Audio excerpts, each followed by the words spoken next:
Hello friends, हूँ छूँ Premila kitchen में तमारुं स्वागत है। तो आज आपणे बनावशुं भरेला करेलानुं शाक, ए पण कोईपण लोटनो उपयोग कर्या वगर खास चटनी साथे बनावशुं। तो तमे एकवार विडियो चोक्कसथी जोजो अने एकदम नवी रीते आपणे आ करेलानुं शाक बनावी रह्या छे अने एकदम चटपटू अने मस्त एवुं लागशे। तमने बिलकुल कड़वुं पण नहीं लागे तेवुं आ करेलानुं शाक बनशे। तमे લુખ્ખું ખાઈ શકશો એટલું મસ્ત આ શાક બનીને તૈયાર થાય છે। તો અહીંયા મેં 250 ગ્રામ જેટલા કરેલા લીધા છે અને તેને આપણે આ રીતે છીલી લેવાના છે। ઉપરની જે છાલ છે તે આપણે કાઢી લેશું। બિલકુલ કડવું નહીં બને તેની આપણે ગેરંટી આપીએ છીએ। તમે એમ નેમ ખાઈ જશો એટલા સરસ આ કરેલાના શાક બને છે। ખાસ ચટણી સાથે આપણે બનાવવાના છે, કોઈ પણ લોટ વગર। તો વિડીયોને એન્ડ સુધી જોજો। तो अहींया मैं बधा ज करेलाने छिलका उतारी लीधा है। हवे आपणे कोईपण आवी रीते काणावाળી ડીશ लेशुं अथवा आवी चाळणी लई लेशुं अथवा तमे सीबू पण लई शको छो। काणावाळा सीबा आवता होय छे ते पण लई शको छो। हवे आपणे बधा ज करेला त्यामां मूकी देवाना छे। क्यारेय करेलाने कूकरमां बाफवाना नहीं। कूकरमां बाफवाथी करेला क्यारेय सारा भराय एवा नथी रहता। तो आपणे आ रीते प्रोसेस करशुं करेला बाफवा माटे। वराळमां आपणे करेलाने बाफवाना छे, जेथी करेला छे ने एकदम सरस एवा बफाई पण जाय छे अने करेलानी अंदर पाणी पण नथी जतुं। तो आ रीते आपणे करेलाने ढांकीने मूकी देशुं। करेलाने हमेशा वराळमां ज बाफवा जोईए, जेथी करेलानो टेस्ट एवो ने एवो रहे अने सारो रहे। हवे आपणे बनावशुं खास चटनी, जे आपणे कोईपण लोटनो उपयोग कर्या वगर बनाववानी छे। तो आपणे खायणी लेशुं। खायणीनी अंदर आपणे लसणनी कळिયું अने मरचां एड करी लेशुं। मरचांने आपणे आ रीते थोड़ा सुधारीने एड करशुं, जेथी फटाफट मरचां खरणाई जशे। एक आदुनो टुकड़ो एड करी लेशुं। आदु मरचां लसण तळीने आपणे सरस एवुं खाणी लेवानुं छे। आ मसालो आपणे खानीने ज तैयार करवानो छे, मिक्सर में तैयार नहीं करवानो। हवे आपणे एड करशुं सींगदाणा। सींगदाणाने पण आपणे ए ज रीते खाणी लेवाना छे। आपणे सेवनो उपयोग करशुं। तमारी पासे गांठिया होय तो तमे गांठियानो पण उपयोग करी शको छो। अहींया आपणे सेव एड करी छे अने सींगदाणा सेवने आपणे आदु मरचां लसणनी साथे ज आपणे खाणी लेवाना छे।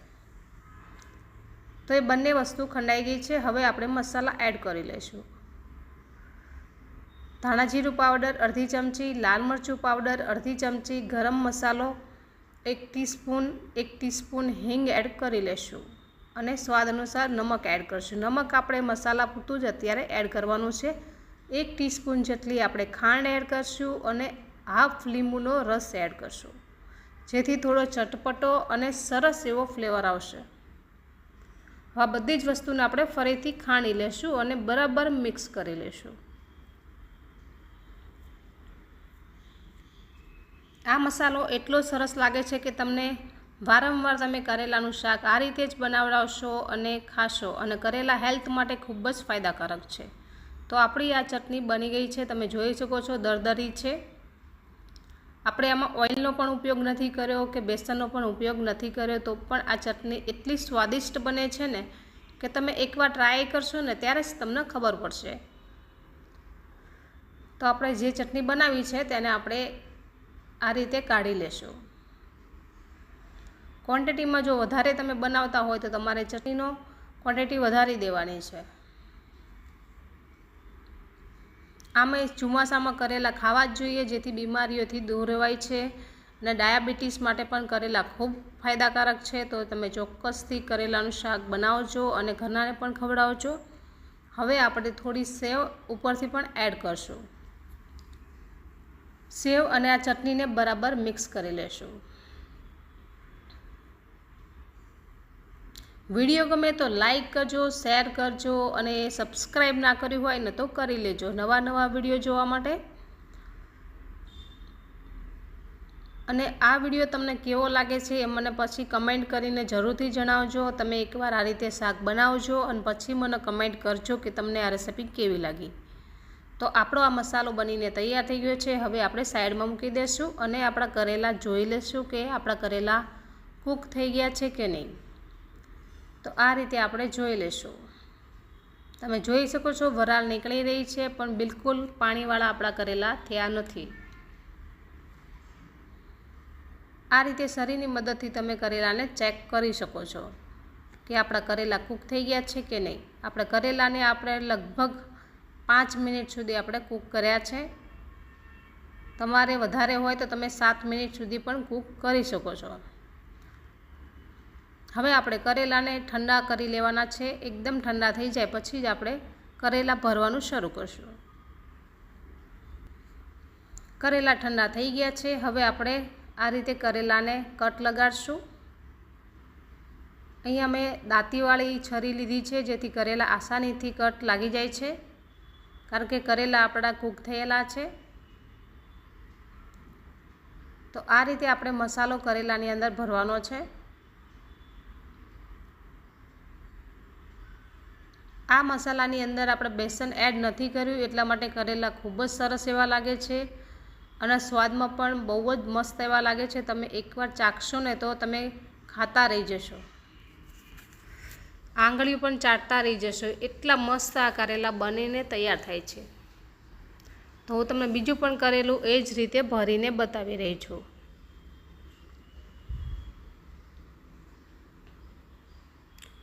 જો ફ્રેન્ડ્સ, કેટલા સરસ લાગી રહ્યા છે ને આપણા કરેલા. તમારે જો ભરવા માટે લાવવા હોય ને તો તમારે નાની સાઇઝના અને કૂણા કરેલા લાવવાના છે. બીવાળા બિલકુલ નથી લાવવાના, જે કડક બી હોય છે. તો અહીંયા મેં બધા જ કરેલાને ભરી લીધા છે.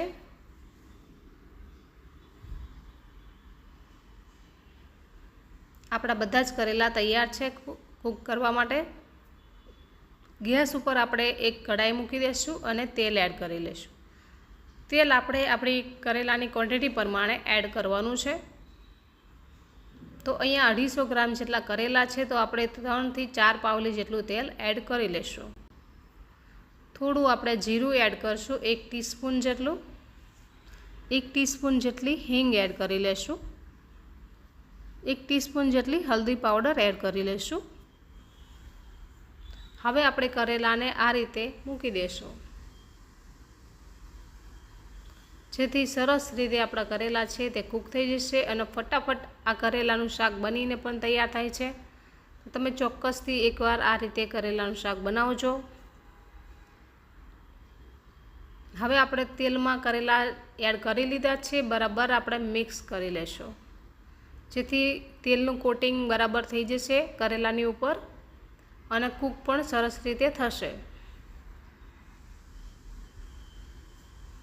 તો આપણે કરેલાને થોડા મિક્સ કરી લીધા છે તેલ સાથે, અને જે આપણો મસાલો વધ્યો હોય તે પણ આપણે આની સાથે જ આ રીતે મૂકી દેવાનો છે. થોડો આપણે નમક એડ કરી લેશું. જરૂર પડશે તો નમક આપણે પછી પણ એડ કરશું. હવે આપણે આ રીતે કોઈ પણ ડીશ ઢાંકી દેવાની છે ને ઉપર આ રીતે પાણી એડ કરી લેવાનું છે, જેથી કરેલા છે એકદમ તેલમાં સરસ રીતે કૂક થશે અને સ્વાદમાં બહુ જ સરસ એવા લાગશે. તો 5 મિનિટ સુધી મેં કરેલાને કૂક કરી લીધા છે. આપણા કરેલા તો કૂક થઈ ગયેલા જ હતા, આપણે માત્ર મસાલો જ કૂક કરવાનો હતો. તો મસાલો આપણો કૂક થઈ ગયો છે અને હવે આપણે મસાલા ઉપરથી એડ કરી લઈશું. અડધી ચમચી લાલ મરચું પાવડર, અડધી ચમચી ધાણા જીરું પાવડર, બંને વસ્તુ આપણે એડ કરી લેશું અને મિક્સ કરી લેશું. મારી જે આ કઢાઈ છે તે સ્ટીલની છે, હોકિન્સની છે અને ટ્રાયપ્લાય કઢાઈ છે. ખૂબ જ સારી એવી છે. આમાં નોનસ્ટિક જેવું જ કામ કરે છે, જેથી તમારે કોઈને પણ મંગાવ્યું હોય તો તમે હોકિન્સની કઢાઈ મંગાવજો. બહુ જ સરસ એવી આવે છે, વજનદાર આવે છે. 3 લેયર આવે છે, પણ 3 લેયર જે આવે છે તે ખૂબ જ એની થિકનેસ જે છે એ ખૂબ જ જાડી છે.